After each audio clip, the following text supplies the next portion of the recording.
Hey everyone, and welcome to our deep dive today. We're diving into a topic that I think a lot of people are going to find really interesting. We're going to be talking about Sweden. Oh, Sweden. Okay. Sweden's often held up as like this, kind of like socialist success story. Yeah, you hear that a lot, especially in the U.S. Yeah, exactly. Like, Sweden's got it figured out. Right, and we're going to kind of like unpack that a little bit. Okay. And we're doing this deep dive based on a Cato Institute article Okay. called Sweden's Lessons for America. Interesting. And it turns out that things are not always what they appear to be I bet. when it comes to Sweden. So, Yeah, and this idea that it's like a socialist success, I mean, how did that even become a thing? right. You know? Like, where did that come from? Like, is it actually true? Well, and that's what we're going to kind of look at. So, Okay, I'm ready. let's rewind the tape way back to the mid-19th century. So one of the things that I think is really fascinating about Sweden is that their economic success story actually starts with free market principles, not socialism. Huh. Okay, so it's not all about, big government and welfare. Not initially, no. So we have this guy, Johan August Grippenstedt, Okay. who was their finance minister. The finance minister, okay. And he was like massively influenced by Frédéric Bastiat. He was a French economist, champion of the free market. Okay, got it. And so Grippenstedt, he didn't just like talk the talk, he actually walked the walk. So what do you do? He spearheaded all of these liberal reforms, Okay. like abolishing guilds, Abolishing guilds, wow. opening up trade, deregulating markets. Deregulating markets, okay. He even broke down discriminatory laws against women. Ah, interesting. And get this, he was promoting open borders. Open borders in the 19th century, that's pretty wild. Yeah, like Sweden was welcoming immigrants with open arms way back then. Wow, that's really different from how a lot of people see Sweden today. It's interesting how things change, right? Yeah. But go on. So they had open borders, they were deregulating. What else was going on? Well, so all of these critics were like, Grippenstedt, you're going to ruin Sweden. Oh, I bet they were saying that. You're going to destroy the country with all this free market stuff. Oh, it never works. They probably said. Right, but they were wrong. Between 1870 and 1913, Sweden's economy grew like crazy. Like their GDP per capita growth surpassed the rest of Western Europe. Oh. They were leading the pack. So they were actually doing really well. While keeping government intervention to a minimum. Huh. Interesting. Okay. So it really kind of challenges that whole notion that, that you always need the government to step in for the economy to grow. Right, exactly. Right. So if anybody out there is thinking about starting a business or investing or anything like that, Right. you might find this early chapter of Sweden's story particularly inspiring. I'm always interested in how different countries kind of got to where they are. Right. It's like history is full of these unexpected turns. Yeah, exactly. So if Sweden wasn't always this like socialist haven, like what happened? When did that all start? Well, so that's where the Social Democrats come into play. They rose to power in 1932. 1932, all right. And yeah, they did start expanding the welfare state. Okay, so that's where it begins. Yeah, but initially their approach was actually pretty practical. Practical, how so? Well, they recognized that a strong market economy was essential. Ah, so they weren't like totally anti-market. Right. Okay. And they started expanding social programs, so pensions, Okay. unemployment benefits, parental leave, sick leave. So basically like the building blocks of a modern welfare state. Right, exactly. But here's the thing. They set it up in a really clever way. Oh, how's that?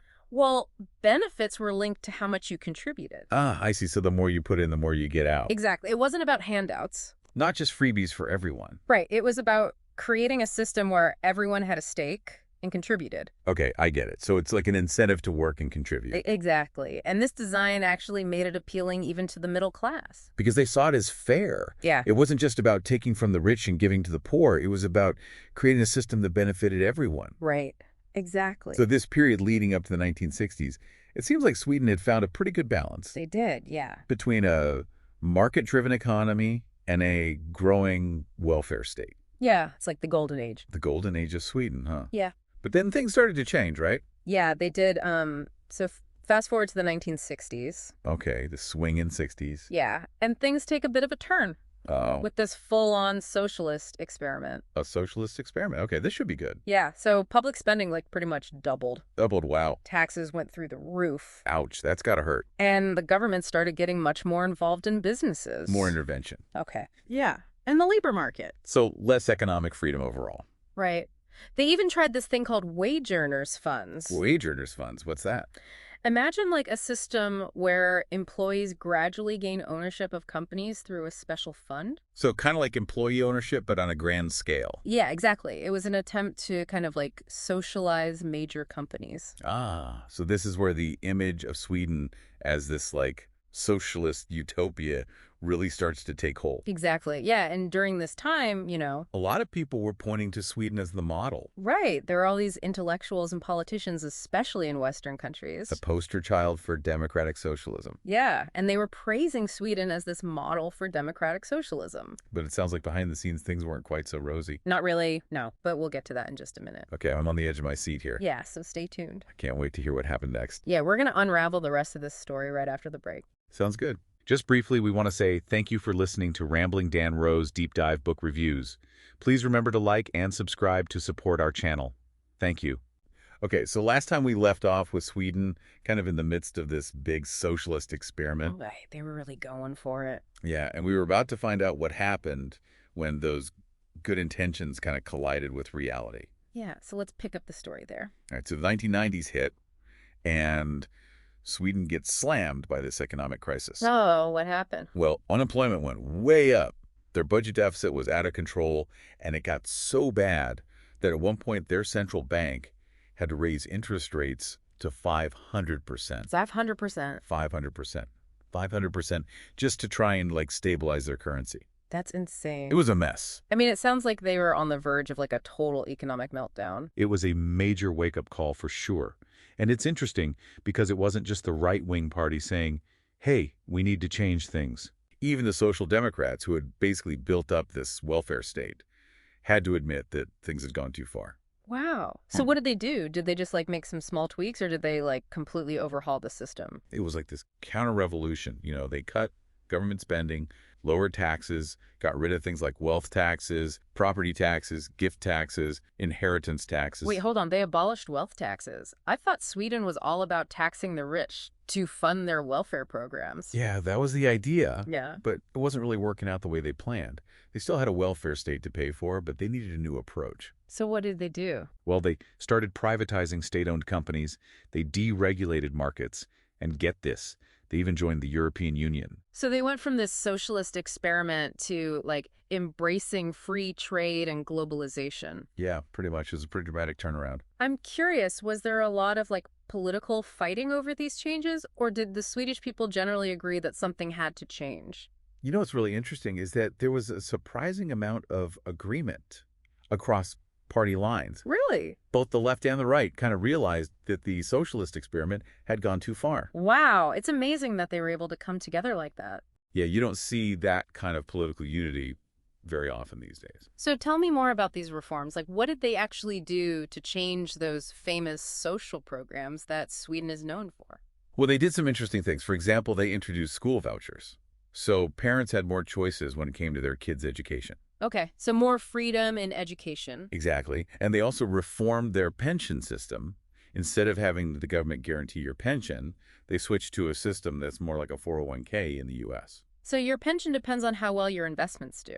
Exactly. And of course, they had to tighten up those generous sick leave benefits that people were taking advantage of. I bet. Yeah, you can't have people calling in sick to go hunting. Right. So it sounds like they kept the welfare state, but they made it more sustainable and less prone to abuse. Exactly. They tried to find a better balance. I'm guessing these changes had a pretty big impact on the economy. Oh, yeah. Big time. The economy started growing again. Real wages started going up. Sweden was back on track. So even after going down this kind of socialist path, they were able to turn things around. They proved that even when things look really bad, you can change course and make things better. It's a story of resilience for sure. So where does that leave Sweden today? What does the Swedish model look like now? Yeah, is it still like a socialist paradise or is it something else? It's definitely a mix of different ideas. Yeah. You know, they still have high taxes and a generous welfare state, Right. but they also have a pretty strong market orientation. So it's like a hybrid system. Yeah, a mix of capitalism and socialism. But there's this hidden truth about how they actually pay for all those social programs. Oh, I love hidden truths. Tell me more. It might surprise you because it's not by soaking the rich the way a lot of people might assume. Really? A whopping 97% of their income tax revenue comes from proportional payroll and regional taxes. These taxes actually hit the poor and middle class harder than the wealthy. Hold on. So you're saying that Sweden, this country that's often seen as a model for social democracy, relies more on taxing ordinary people than on taxing the wealthy? Yeah, it's one of those things that doesn't get talked about much. That's fascinating. And it's not just income taxes. They also have a 25% VAP, which is a type of consumption tax. And those hit lower earners harder? Exactly. So while Sweden provides a lot of social services, the burden of paying for them falls more heavily on the shoulders of ordinary Swedes. It's definitely more complicated than just saying that Sweden is a tax-the-rich utopia. Yeah, their model is more like high taxes on everyone, especially the poor and middle class, to support a generous welfare state. It seems like they're walking a bit of a tightrope there. They are, and it raises some important questions about whether this model is fair and sustainable in the long run. Right. Can a system that relies so heavily on taxing ordinary citizens really be considered just? And can it survive as global competition increases? It makes you wonder what lessons other countries can learn from Sweden's experience. Exactly. And that's what we're going to explore in the final part of our deep dive. Awesome. I can't wait. Just briefly, we want to say thank you for listening to Rambling Dan Rowe's Deep Dive Book Reviews. Please remember to like and subscribe to support our channel. Thank you. Okay, so we've gone through this whole journey with Sweden from free markets to this socialist experiment and then kind of back again. Yeah, a real roller coaster ride. Sweden's experience gives us, I think, this really interesting case study in how tricky it is to balance economic freedom with social welfare. Right. What works in one place at one time might totally backfire somewhere else. So, okay, let's try to distill this down. What are some of the key takeaways for everyday people or even, for policymakers? So one thing that stands out to me is how Sweden's early success really shows the power of free markets. Right. And limited government in boosting economic growth. Right. Right. Those initial reforms that they made, like unleashing creativity and entrepreneurship. Right. I mean, that really set the stage for everything that followed. Yeah, it's like sometimes the best thing the government can do is get out of the way.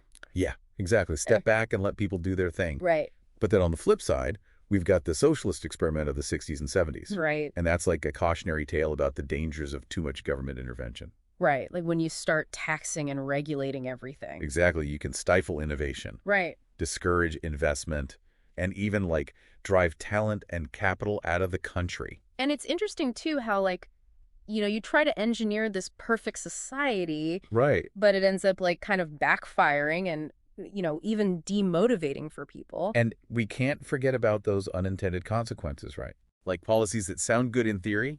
Yeah, they sound great on paper. But then they have these ripple effects that you don't anticipate. Right. And those can be really harmful. Mm. Yeah. So it's crucial to think long term. Right. Especially with social programs. Okay, so then we have their current model, right, where they're trying to combine high taxes and a generous welfare state with this relatively market-friendly approach. Yeah, kind of a hybrid model. So is that the magic formula? Can other countries just copy and paste that? I don't think it's that simple. Right. Sweden's model is very much tied to its history. Right. Its culture, its values. What works for them might not work for everyone. But there are some lessons we can take away, right? For one, they've shown that you can have a strong welfare state without completely ditching market principles. Right. It's like a balancing act. Right. And so far, they seem to have found a compromise that works for them. But let's remember that whole thing about how they actually fund their welfare state. It's not exactly this progressive utopia that some people imagine. It's a reality check for sure. So their model is more like high taxes on everyone. Yeah. But especially on the poor and the middle class. Right. To pay for this generous welfare state. And that raises some questions, about fairness and sustainability. Can a system that relies so heavily on taxing ordinary people really be considered fair? And can it hold up as global competition increases? Yeah, that's a big one. It seems like they're walking a tightrope. They are, and it's a risky strategy. Okay, so it sounds like one of the key lessons here is that there are always trade-offs. Yeah. You can't have everything. You want a generous welfare state. Right. Be prepared to pay for it. And that means higher taxes. Which could impact economic growth and individual freedom. So it's really about finding that sweet spot. That balance between economic success and social well-being. Yeah, it's the challenge for every country. So I guess Sweden's journey is, this story of successes and setbacks and ultimately this search for balance. A work in progress. Yeah. And remember, the conversation doesn't stop here, Right. Sweden's story is still evolving. Yeah, and their story can really inform our own decisions, Absolutely. both individually and as a society. So stay curious, keep exploring, and never stop seeking that balance. Yeah, that sweet spot between freedom and prosperity. Well, there you have it, folks. That concludes our deep dive into Sweden's not-so-socialist history. Thanks for joining us, and keep those brains buzzing.